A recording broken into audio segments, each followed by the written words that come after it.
Hello everybody, it's me Shishi and I'm definitely not a demon. So, if you've been following the streams recently on this channel or not, I just finished Bloodborne recently. And, you know, it's a great game. It's an amazing game. And I love it. Compared to Dark Souls, that is. Because, I'll be honest, I'm not a Dark Souls fan and I don't think I ever will be. However, Bloodborne was different enough in that you just feel super strong in the aggression, the way you can take fights to the other guy, the aggressor, essentially. And that just feels more visceral to me. Now that I've finished the game, I thought it would be fun to do a little tier list. Currently live on Twitch, twitch.tv/yon_shishi. Links in the description or whatever. We'll be doing them in order, at least in order of the ones that I fought, and I need to redo some stuff here, but basically, S is best of the best, A good, B mid, C kind of bad, D not even a boss, and then E as a skip, and then F would be never fought. Let's just do the never fought part first. So this would be Chalice Dungeons. So this guy, never fought him. This thing, I don't think I ever fought those either. Beast Possessed Soul, then did not do that. And Yarnum did not do those. Right? I did not like the Chalice Dungeons. At least the one that I did was so boring that I felt like I never want to do any Chalice Dungeons ever again.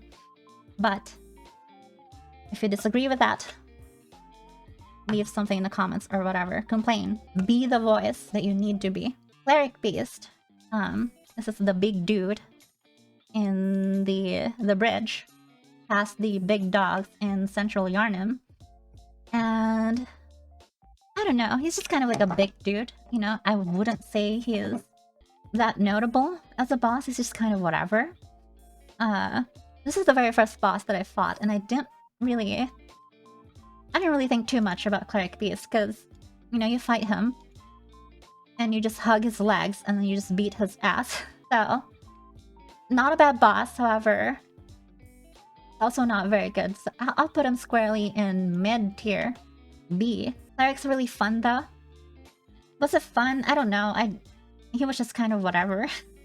Next up, Father Gascon. I were to describe Father Gascon in 3 words, he would be best tutorial boss. Now, I'm pretty sure everybody has the same opinions on Father Gascon, because before I fought Father Gascon, the game doesn't really tell you how strong you really are until you fight him and you put yourself to the test and use everything the game has to offer in that first, like, encounter with him. So, you know, parries, dodging, using your, you know, transformation abilities, which I didn't really do because I was a cane player. And it was hard to use the whip, because the whip is super slow. However, if you do fight him and you use the power of the gun, it just feels so good to get that first rewarding feeling of like knowing just how strong you can be as the player. And so I would say I don't really have any gripes about Father Gascon, really. He's great. Phase 1's great, Phase 2's great.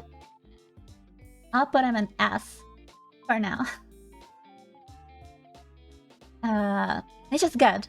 I mean, I feel like he would be closer to an A than an S, because he doesn't really go beyond being good. But as a first boss, I think he's very good at like setting the tone for the rest of the game. Yeah, Father Gascon, S tier. Okay, Bloodstarved Beast. What to say? I don't really have any special opinions on Bloodstarved Beast, to be honest. He exists. That's about it, though. yeah, the only problem with Bloodstarved Beast is having to deal with range issues.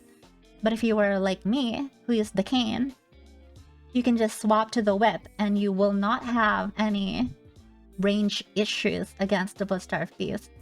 All you need to do is just dodge and just kill. Yeah, chat was nice enough to tell me that he was weak to fire.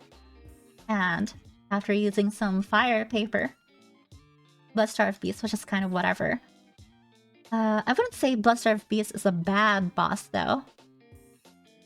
So I'll put Bloodstarved Beast in mid tier for now. It's okay. It exists. It's a boss. Next up, Vicar Amelia. I don't really have much to like say for Vicar Amelia either. Fun boss, a little bit challenging compared to Cleric Beast and Bloodstarved Beast, but the strategies remain the same for massive bosses. You just stick close and you just beat their ass. However, design-wise, Vicar Amelia is a little bit more memorable compared to Cleric Beast and Bloodstarved, but they're kind of the same. They're kind of the same. I think I want to put Vicar Amelia on B. Same level as the other three, but it could be better. I just don't remember too much of like anything that's memorable about her. Because at the end of the day, she's just a massive boss. Lumbering, kind of slow. Hits you with her legs when she moves. But that's about it. Witch of Hamwick. This doesn't even count. This isn't even a boss. I don't know what the gimmick was. Because apparently, when I beat her, I just skipped the gimmick, essentially, for like the phase 2 or something. So it's like, I don't even... I don't know, I don't get it. It's just... It's there, but it's kind of whatever. It's just there, it's invisible, but once you figure out how to find her, you just beat her ass. And then... I don't even know how I managed to skip the second gimmick. Either way, even if I did not skip the gimmick, this boss is not even a boss, in my opinion. Okay, so after Witch of Hamwick, let's do Dark Beast Parl first. You find Dark Beast Parl just behind... Is it behind the church? Or the cathedral? I don't remember. He does electric attacks, he jumps around. Stuff like that, but I beat this boss first try, not knowing anything about it.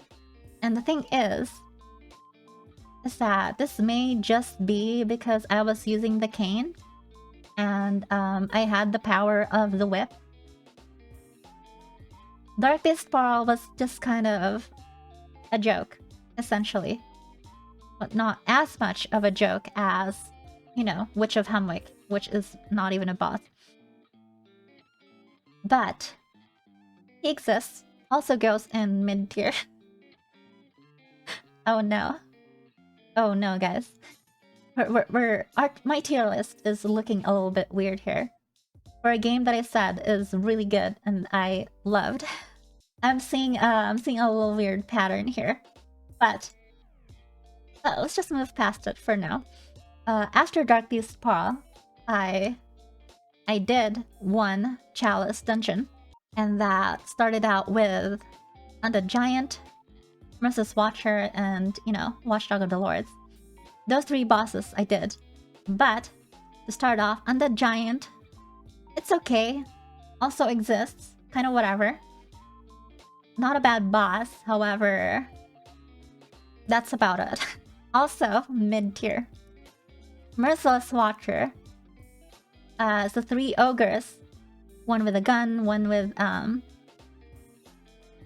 it's just 2 melee ogres and then one with like a gun. And they chase you around this little arena with like 2 stairs. But you can just kite them. I wouldn't say it's a bad boss either. There's a bit of a challenge to it. But I think I want to put it in mid too. But honestly, what do you think, guys? Is Merciless Watcher mid? I mean, for because this is the first boss I encountered where there's like multiple stuff you can hit, right? And I think for a first boss that had that kind of encounter, I think Merciless Watcher is a decent entry in that genre of boss encounter. I was about to talk about the other encounter in here that also has 3 people you have to fight, but let's not spoil. No spoilers. This tier list based on how cool, I'm basing it off of how fun they were to fight. I'm a gameplay first kind of gamer. Do you guys want to add in whether or not the boss is cool to the parameters? Because this could change. I could move some stuff to A if we're talking about cool. If we're adding the cool factor. You know what? Let's shake things. Let's shake things up. All right. I'll add the cool factor. Okay. Father Gascon. He stays an S. He's also super cool. Cleric Beast. Still okay. Bloodserve Beast. Still okay. Vicar Amelia was cool. Design-wise, it was cool to like go into the cathedral, seeing Vicar Amelia in there, and then she's like doing her moves and stuff, and she has like, you know, her design covered in bandages and stuff. She's really cool design-wise. So if we're adding cool factor into this tier list, I would bump up Vicar Amelia to A. I'm moving on the giant down. It's just a giant. Dark Beast Parl is also... I don't know. I don't have any specific feelings for Dark Beast Parl. Merciless Watcher was cool at first, but I think I'll keep Merciless Watcher to a B. Next up, we have Watchdog of the Abyss. Watchdog of the Old Lords. I'll be straight up. This boss is boring as fuck. I don't have much to say. I think Watchdog goes in a C. Boring as fuck. Spits out lava. That's about it. I got stuck a little bit because this boss was kind of a bastard. However, it was boring. It was a boring fight.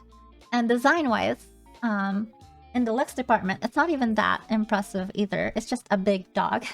So, barely even worth talking about. Anyway, next up, we have Martyr Logarius. The man, the myth, the legend. Sitting in his cold throne at the top of Forsaken Castle Canehurst is this bastard who casts a bunch of spells and fucks you up by comboing them and stuff. You know, when I first fought Martyr Logarius, I hated him. I hated Logarius. You know, the run back to the arena was awful. You know, you have to run through the ghosts that scream, and then you have to get hit by the Blogan guy. But yeah, I'm including that in the rating, by the way. I'm including the run backs, because that's part of the experience of fighting a boss in any Souls game. And Martyr Logarius has like the second worst run back in the entire game. Beaten only by one dude we will talk about later. However, thinking back, Martyr Logarius was it was a fun boss to learn. I'll be honest. After fighting some of the bosses that came after Martyr Logarius, he's kind of fair. He's fair in a very, you know, it's a way, it's like a situation where like the odds are like stacked against you. But he's kind of fair. He's fair even when he was cheating with a sword in the ground. I mean, the thing is, when he puts a sword in the ground, you can just get rid of it really fast, right? But oh, you meant like when he put it under the floor. Yeah, that was bullshit. Don't distract me, chat. I'm trying to beat ass here. It's on the floor, what the fuck? It's in the floor, it's in the floor. This game sucks. It's literally in the floor, I can't get rid of it. What the fuck? So he fucking cheated on this one run where I was doing super well. I was about to kill him, and then he cheats by putting his sword under the floor where I could not dispel it. And that was bullshit. But besides all that though, I mean, he's a great boss. Thinking back, I have fond memories of fighting Martyr Logarius. Learning his ins and outs were very mentally engaging for me. And he's also just a very cool boss design-wise. I mean, I want to push him up to S, but I want to push him up to S. Actually, I really do. I'm gonna do it. I'm putting him up to S. Martyr Logarius is great. After seeing him right next to Vicar Amelia, I'm putting him up to S. He's great. Especially because he was also a boss that you could parry. And if you were like me, who really liked to use the parry button, he was a very fun boss to fight. Kinda see a pattern? Bosses that gave me a hard time, you like them, except the Baobab. This thing wouldn't have given me a hard time if it wasn't so boring, though. You know, the boring bosses, they give me a hard time because I do not want to engage with it. I'm not mentally engaged. I don't want to lock in. I want to just go in, fuck around, talk to chat. But when I'm engaged, I want to kill, you know. I want to learn. I'm mentally engaged in the boss. But Watchdog was such a boring boss that I could not be bothered to like try hard enough to be even like, hey, I really want to beat this boss, you know? It wasn't to that level. It was just a boring boss. So, you know, Gascon, Logarius, those two for now are the bosses that gave me that like mental stimulation of like wanting to win, giving me that thirst for blood, that drive for the metal. Yeah, they're an S for that reason. Shadow of Yharnam, they're basically equal to the Merciless Watcher in my mind. However, this is a boss that I beat first try, right? And I don't know. They were fun to fight and they were fun to beat, but I guess I didn't get to spend enough time with them to form a better opinion since I did one-shot them, you know, and I one-shot them with the power of parrying.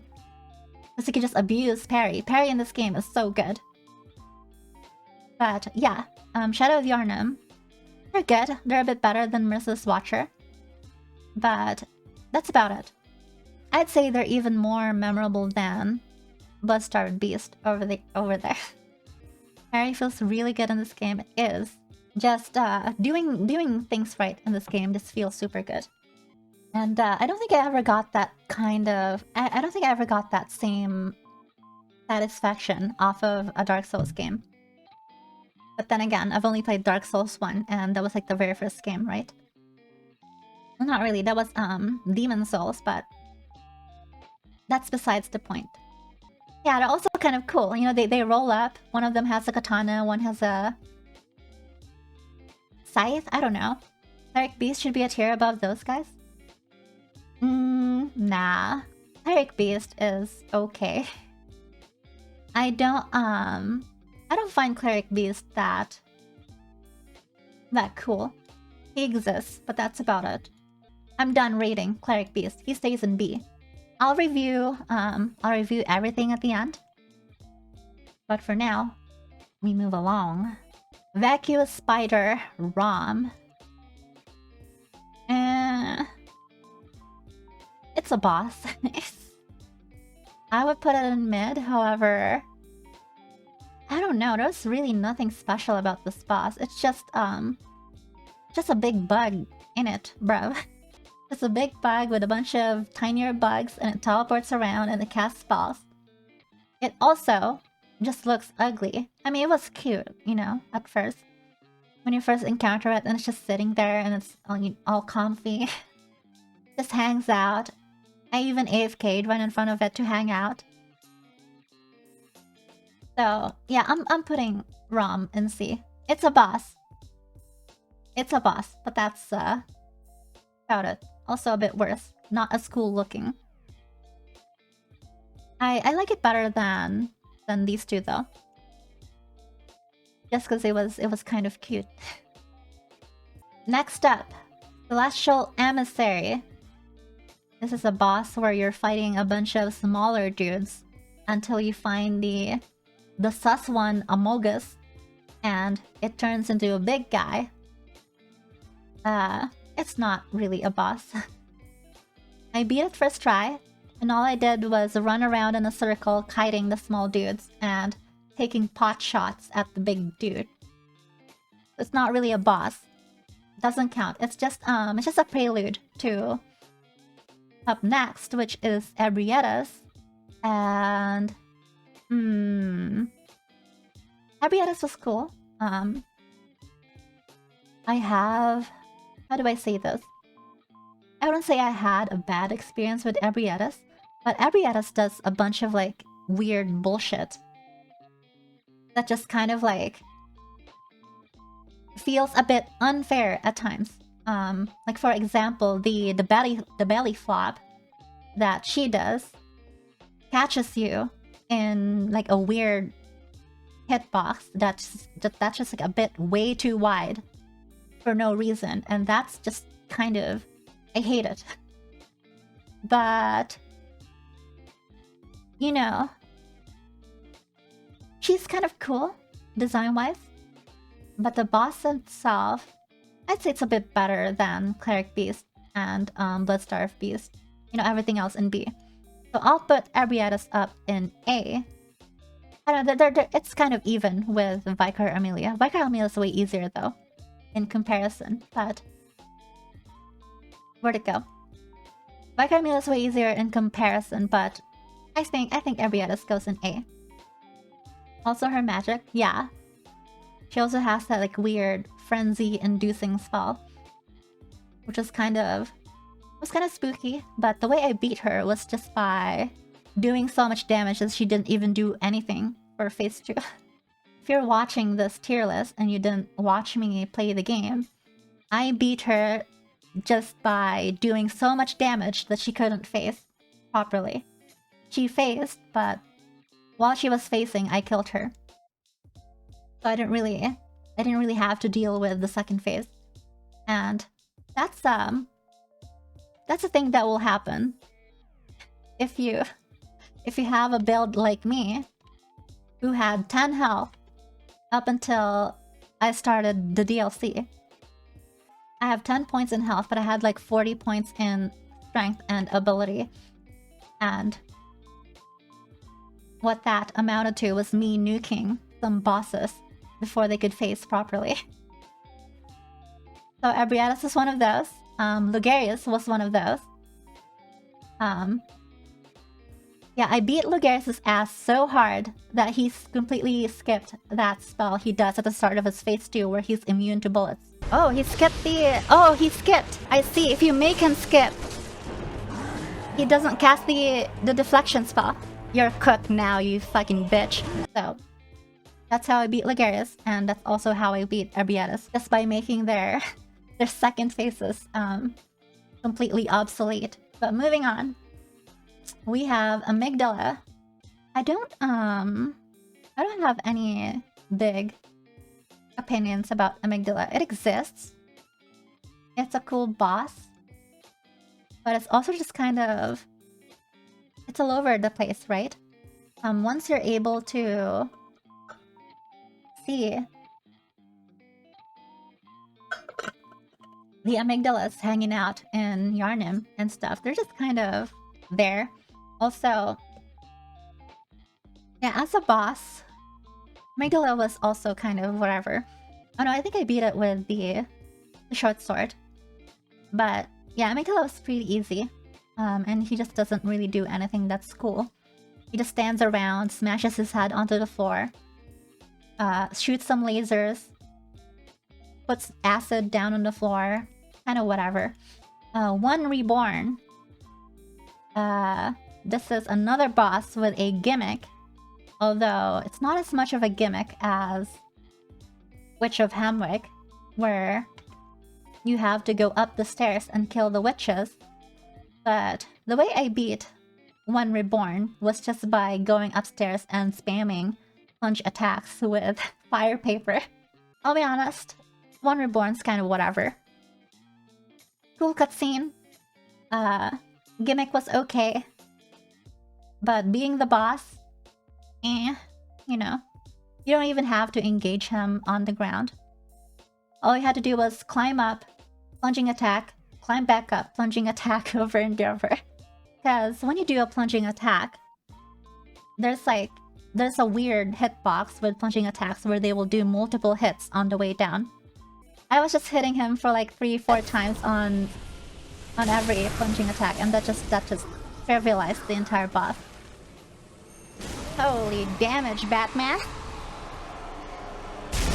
After this was when I started the DLC, and the very first boss that you fight for the DLC was Ludwig, the Holy Blade.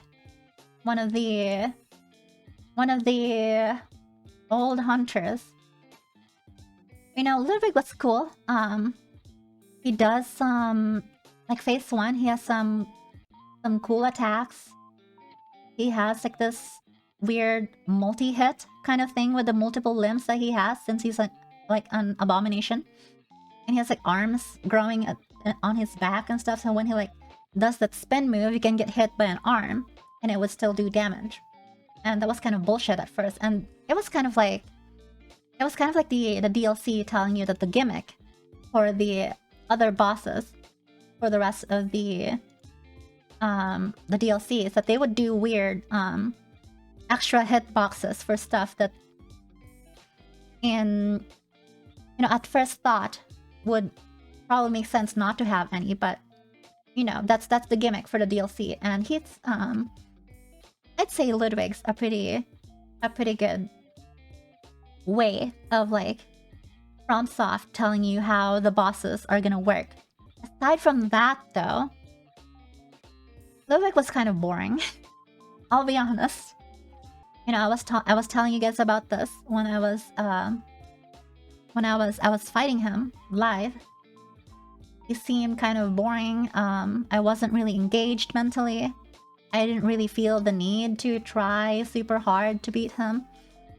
So I took a bit longer than I did. I know it sounds like copium, it sounds like an excuse, but for me, if I'm not mentally engaged, I will do worse at anything that I do if I'm not mentally engaged. And Ludwig was one of those bosses where I'm just not like mentally engaged. Phase 2 was kind of cool. Like the cutscene was kind of cool. He sees the sword, he wakes up and he's like, oh, I have a sword, I should use this thing.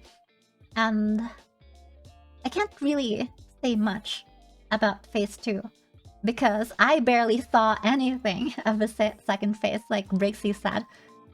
I saw it once, came back in, died to phase 1, and then came back in again, saw phase 2, and then I just rinsed him before he could do anything for phase 2. But I would put him in B if we were sorely only talking about gameplay. However, Ludwig is cool. He's a cool horse. He's a cool horseman, and he has a very cool blade.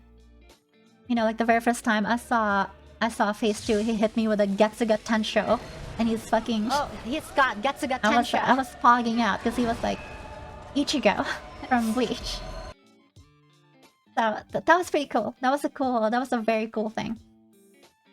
I'd say he's cooler than Vicar Amelia, but I was definitely more engaged mentally with Ebrietis than I was with Ludwig. But I'm putting him at A solely because of how cool he looks. But moving on, living failures. This is not even a boss. That's it. It only has like that one bullshit with the flying meteors that will hit you through the fucking tree.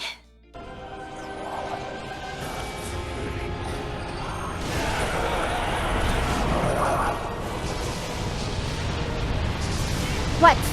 You're fucking me. Oh, you're oh my god, that is bullshit. Objectively, living failures feels like filler.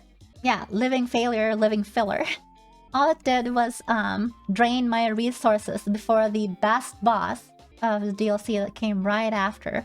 If they could just remove living failures off of the game, that would be completely okay. That would be perfect if they just got rid of living failure. Alright. Alright, we've reached peak. We have Lady Maria. She's my baby girl. She's super hot. She will beat your ass. She is really fun to fight. And just like Father Gascon, you can also parry the shit out of her. You know, if she was a fighting game player, she would be what we would call a masher. And what a masher does is that they would just keep pressing buttons after you beat their ass. And so what you could do with her is that you can do like a combo on her, right? Spend all of your stamina, and then you can basically predict that she will try to swing right after you finish hitting her. What I did for the entire time I was fighting her is that I would do that. I would just swing, you know, run out of stamina, and then just shoot her immediately because I know she would try to attack me right after. And that would trigger a parry. I'd do a visceral, and then I just do the exact same thing over and over. But, you know, learning how to fight her, learning her attacks, learning all of the cool things she could do, she's definitely up there. Gameplay-wise, you know, she's not super hard. I wouldn't say she's super hard. Her third phase was definitely an issue. It was definitely like a hard phase, but once you figure out that you could like just lock her into getting parried over and over, you can just like face her super late, and you can just like make the third phase completely trivial, which was what I did to beat her. And yeah, I'm still putting her at S though, solely because she is hot and she's cool. And she's my wife. My wife. What do you mean your wife? My wife. Don't even think about questioning it. Alright. Final boss of the DLC. We have Orphan. Orphan of Kos. This boss is the one boss that took me so long to beat. I'd have to review the VOD, but I think it took me at least 6 hours to fight Orphan of Kos, when everything else has taken me like less than 2 hours. Now, Lady Maria took me an hour and 45 minutes. Father Gascon took me 40 minutes. Ligarius took me an hour and 45 as well. Arbieta's hour 45. Ludwig hour 45. The good ones take me like an hour 45. Cleric Beast took me 40 minutes. Orphan of Kos. It's hard to rate Orphan of Kos because when everything works, you know, like when the game isn't actively getting in your way of fighting Orphan of Kos, he's a very fun boss to learn and fight. However, my biggest problem with Orphan of Kos is that there's so many weird camera stuff that just fucks with you while you're fighting him. And whenever these things happen, it usually just leads to death. And it was really annoying having to deal with like those problems that have, you know, they supposedly shouldn't do any. They supposedly shouldn't have like, you know, any problems to add to the boss. You know, they're outside of the boss. But they fuck with you because of how the boss moves. So it's like, I would put Orphan of Kos at S if there weren't any bullshit to Orphan of Kos. But I just think Orphan of Kos could have been better if the camera wouldn't like fuck you so much. You know, he was fun to learn. It was fun losing my mind, taking so long to beat him. Like he's completely like the outlier in terms of like the bosses here, in terms of like how hard he is. And he's hard because he's just way more bullshit to Orphan of Kos, to me at least. But design wise, he's okay. He's cool. I mean, the design definitely is at least, you know, putting him at A tier. The way I would describe Orphan of Kos is that he would be weirdly inconsistent. Like he would be consistently inconsistent. That's how I would describe him. That was my experience with Orphan of Kos. I mean, all the S3 bosses had bullshit moments. Fighter Gascon doesn't have any bullshit moments. Logarius has that one bullshit moment where he put the sword in the ground. Maria's phase 3 is kind of bullshit. There's some weird lingering hitbox in one of her attacks that instantly just killed me one time. It's not to the point where they got in the way of my enjoyment of the boss. But for Orphan of Kos, whenever there were bullshit, it was just frustrating, you know. It wasn't to the point where I can just be like, alright, that's whatever, that happens, you know. But you know, you go back in and you fight Orphan, and you're like, I have to like think about whether or not that sort of bullshit is gonna happen. I have to like, there's just like a mental stack going on in your head that you have to deal with, and that just kind of like hurt my experience with Orphan of Kos, with what could have been an S tier enjoyable boss. So I'm putting him at an A. Moving on, we have Lawrence, the first Vicar. I have no opinions on this boss because I decided to skip. Alright, get in the comments about whether or not you guys think I shouldn't have skipped him, but my rationale for skipping Lawrence is because the run back to Lawrence is just so shitty compared to every other boss that exists in this game. You know, you spawn at the very first DLC bonfire or lamp. You run up the stairs, you get shot by the guy up there, you get shot or you get whipped, and you go up. You have to avoid the ball that's on fire. And you have to wait for the door you have to wait for the door to open. And then behind that door is like a giant who's almost always gonna fucking smack you in the back. And you have to do this every time. And so I spent like 20 minutes trying to fight this boss and doing that run back, and it was just awful, and I did not want to do any of it. I did not even want to bother with fighting the boss, just because the part of like getting to the boss was just way more annoying than fighting the boss itself. So yeah, I'm putting Lawrence in skip. It's just not worth it. It's just not worth it. If you disagree, I don't know, complain in the comments or whatever. Let me know. Let me know how you guys feel about me skipping Lawrence. It's like banging your head against the wall trying to beat him. I mean, that's how it is with any difficult boss, right? I don't mind banging my head against a difficult wall. But since we're doing this banging head against the wall type of metaphor, right?